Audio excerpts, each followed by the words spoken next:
मित्रों, जय श्री राम, राधे राधे। मित्रों, आइए श्री रामचरितमानस का हिंदी अर्थ से पाठ करते हैं। दोस्तों, आज की कथा है भरत जी और शत्रुघ्न जी ननिहाल से अयोध्या जी वापस आ चुके हैं और कैकेयी से वहाँ का अपनी माता कैकेयी से वहाँ का हाल चाल पूछ रहे हैं। चलिए कथा यहीं से प्रारंभ करते हैं।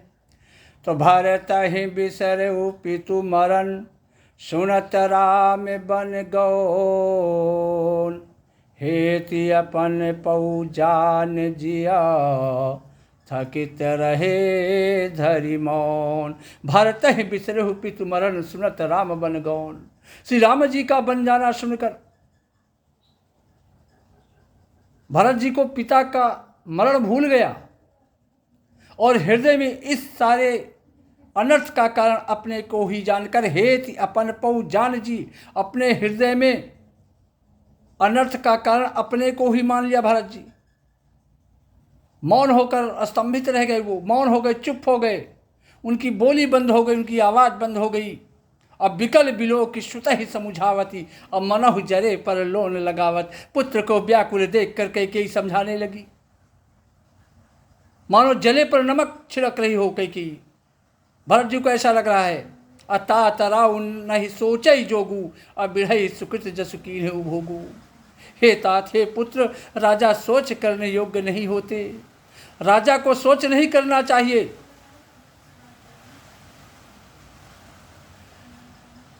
राजा सोच करने योग्य नहीं है। उन्होंने पुण्य और यश कमाकर उसका पर्याप्त भोग किया है। तो जीवत सकल जन्म फल पाए, अंते अमर पति सदन सिधाए। अस अनुमानी सोच परिहरहु, असहित समाज राजपुर करहूँ। जीवन काल में उन्होंने जन्म लेने के संपूर्ण फल पा लिए पुत्र भरत। कैकेयी कह रही है भरत जी से, और अंत में वे इंद्रलोक को चले गए, स्वर्गलोक को चले गए। अस अनुमानी सोच परिहरहूँ, असहित समाज राजपुर करहूँ। हे पुत्र, मन में ऐसा विचार कर सोच छोड़ दो, चिंता छोड़ दो और समाज सहित नगर का राज्य करो। राजकुमार भरत जी यह सुनकर बहुत ही सहम गए, मानो पके घाव पर अंगार छू गया हो। उन्होंने धीरज धरकर बड़ी लंबी सांस, गहरी सांस लेते हुए कहा कि धीरज धर भर ले ही उसासा।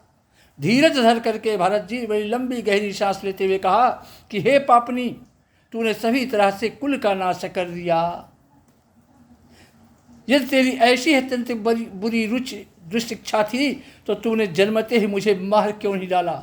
जो पै कुरच रही अति तो ही, और जन्मत काहे न मारे मोही।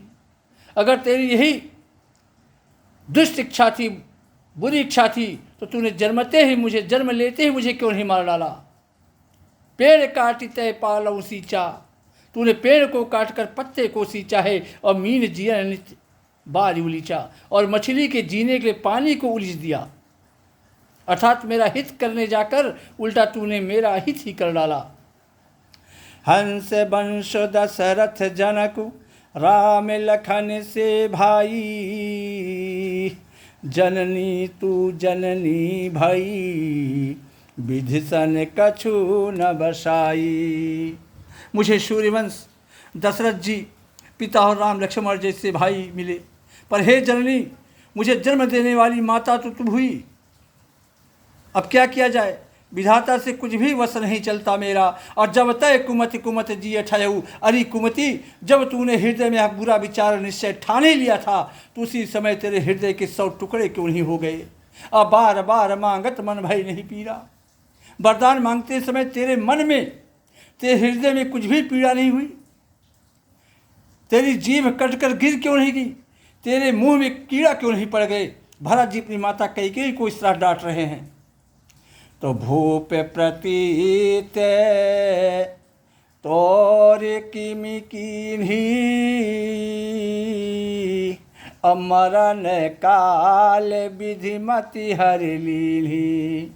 विधि हुन नारी हृदय गति जानी, असकल कपट अघेय गुण खानी। राजा ने तेरा विश्वास कैसे कर लिया?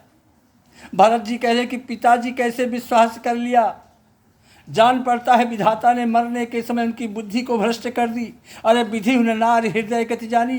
अरे स्त्रियों के हृदय की गति, स्त्रियों के हृदय की चाल विधाता भी नहीं जान सका। तो वह संपूर्ण कपट पाप और अवगुणों की खान है।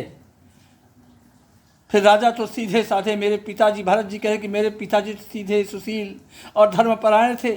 वे भला तुम जैसी स्त्री के स्वभाव को कैसे जानते? अस को जीव जंतु जगमाही और जय रघुनाथ प्राण प्रिय नाही। अरे जगत के जीव जंतुओं में ऐसा कौन है जिसे श्री राम जी प्राणों के समान प्यारे नहीं है? तो भेयति अहित राम तेव तो ही अको तू आहसी सत्य कहु मोही। जो हसी सो हसी मुँह मसिलाई और आँखी ओटे उठी बैठ ही जाई। वे श्री राम जी भी तुझे अहित हो गए, तुम्हारे बैरी हो गए। तू कौन है? को तू हसी सत्य कहु माही। भरत जी कह रहे कैसे आखिर तू है कौन? मुझे सच सच बता, तू जो है सो है। अब मुंह में स्याही पोत कर अपना मुंह काला करके उठकर मेरी नज़रों के सामने से हट जा। राम विरोधी हृदय ते प्रगट कीन है विधि मोह। मोह समान को पात की बाद कहूँ कछु तो। श्री राम जय राम जय जय राम।